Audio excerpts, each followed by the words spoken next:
and he had an abscess in his throat, in the back of his throat. But they don't know what an abscess is. It's a great big pocket. Yeah, we do. That's infected. Okay. Taylor would love that. She'd be back. Okay, all right. There was this great big pocket in the back of his throat. And so I had to go in and open it up and drain it. And the anesthesiologist, it was a nurse anesthetist, had to put him to sleep. And in order to put him to sleep, she had to put a tube down his throat. I don't know whether we can do this with him talking. Just Current. go for it. It's You have to just Louder. roll with it, Dad. I really got to tell you this. This is very important. All right. I mean, it's solid. Okay. So at any rate, the guy, she goes in. Did someone die? Because that's the case. What? Lola is doing No, anyway, There's no DIE. No. Well, take some more wine in a wine opener, please. At any rate, it has a happy ending.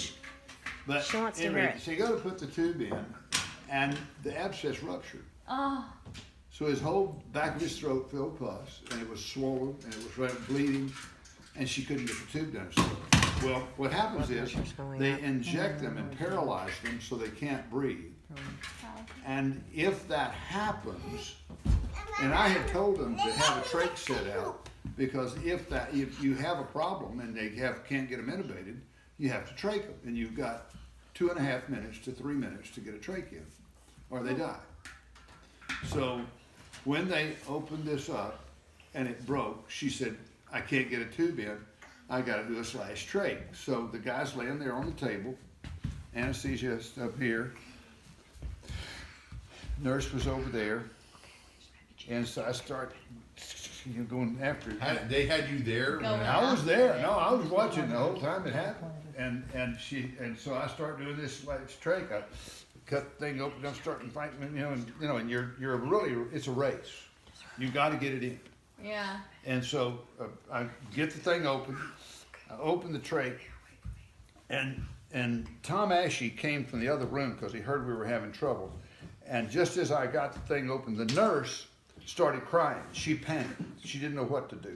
The little scrub nurse was just, and I was grabbing instruments and I was saying, "Damn it, help me! Don't sit there crying. I don't want to. Damn it, You I probably can't did help better me." than Of that. course you And, did. get yourself together and course get you this, did. gotta get this done. This guy's gonna die if we don't do this.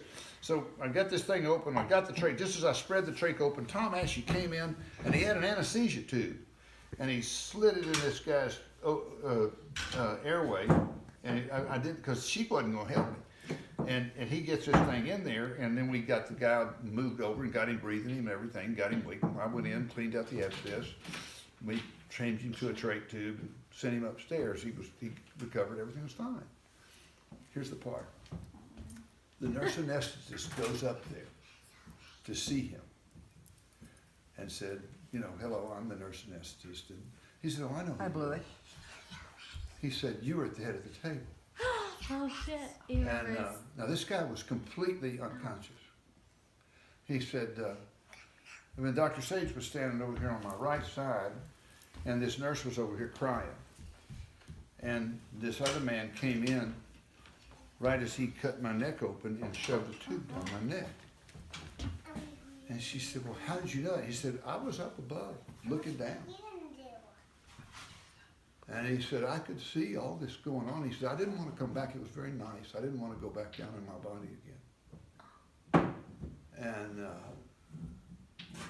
he told her the whole setup, where he was laying, where I was standing, where the guy put the tube in his neck, everything.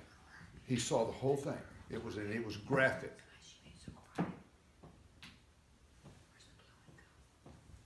He had died and was looking down on himself.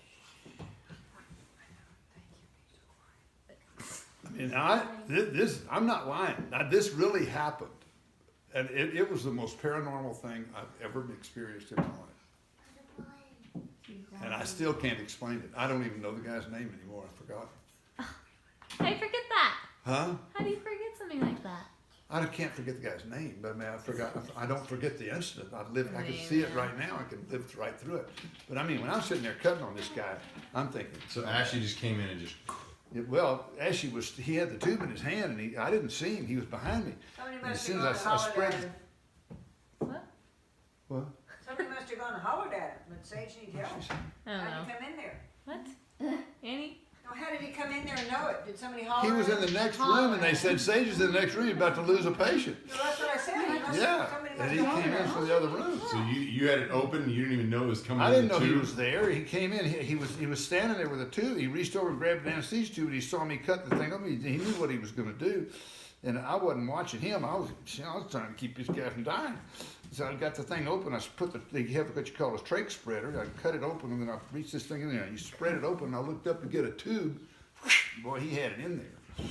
And then we got back, and he did okay. You and he worked together pretty tight, huh?